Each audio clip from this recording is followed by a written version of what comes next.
I'm Big Will Evanson, and it's time to talk sports. Another Thursday night, another high school football night in the Valley, and at Stoker Stadium, the Palisade Bulldogs played host to the Redhawks of Montrose. The Bulldogs looking for their first win of the year. Montrose trying to get to 500 at 2-2, and the Bulldog band was pumped for some Thursday night football, but it was not the start Palisade hoped for.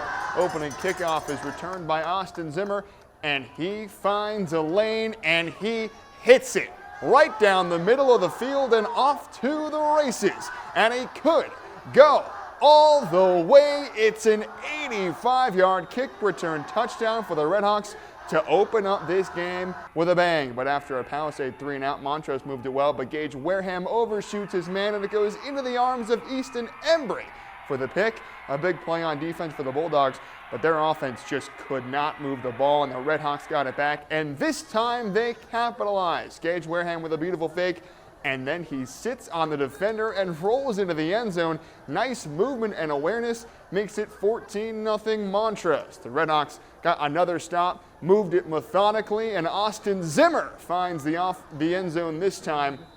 Montrose had long sustained drives, controlled the clock, and played keep away. The Bulldogs trying to run the ball, but it didn't work. Like right here, Cortland Nelson laying down the hammer for a big tackle for loss. Lots of those for the Montrose defense. And this Montrose misdirection was a cameraman's nightmare. It fakes me out here, and it faked out the Bulldogs defense too, as Aiden Grialva goes right through the D and all the way to the house. And the Redhawks are running away with it after half one, up 28-0.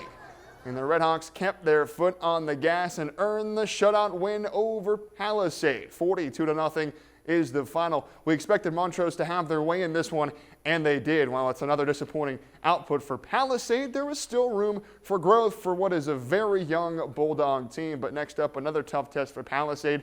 They'll be on the road against Golden, and Montrose will host Lutheran. From football to football, both CMU men's and women's soccer team were on the road and on the pitch. It's been a good start to the year for both, but could they keep it going? And on the men's side, yes, they could. Up in Burnaby, British Columbia, the Mavs grabbed a 2-0 win over the Yellow Jackets of Montana State Billing. And with the win, CMU gets over 500. The boys will stay up in Canada as they will take on Simon Fraser University on Saturday. And on the women's side, the Mavs remained unbeaten. The 17th ranked team in the nation, CMU grabs a big 2-0 win down in Durango against Angelo State. They too will stay where they are in Durango and take on West Texas A&M on Saturday. It was the season debut of Thursday Night Football on Amazon Prime in Philly, and it was the home team Eagles who took down the Vikings 34-27. The Eagles were in control of this game throughout as they ran all over the Vikings en route to their second win of the year. And boy, this Eagles team looks every bit as dangerous as last year's NFC Championship team. Boy, it is just good to have the NFL back and in full swing. Week number 1 was a doozy, and week 2 is shaping up to be the same. That's all my time for sports. I'm Big Will Evanson.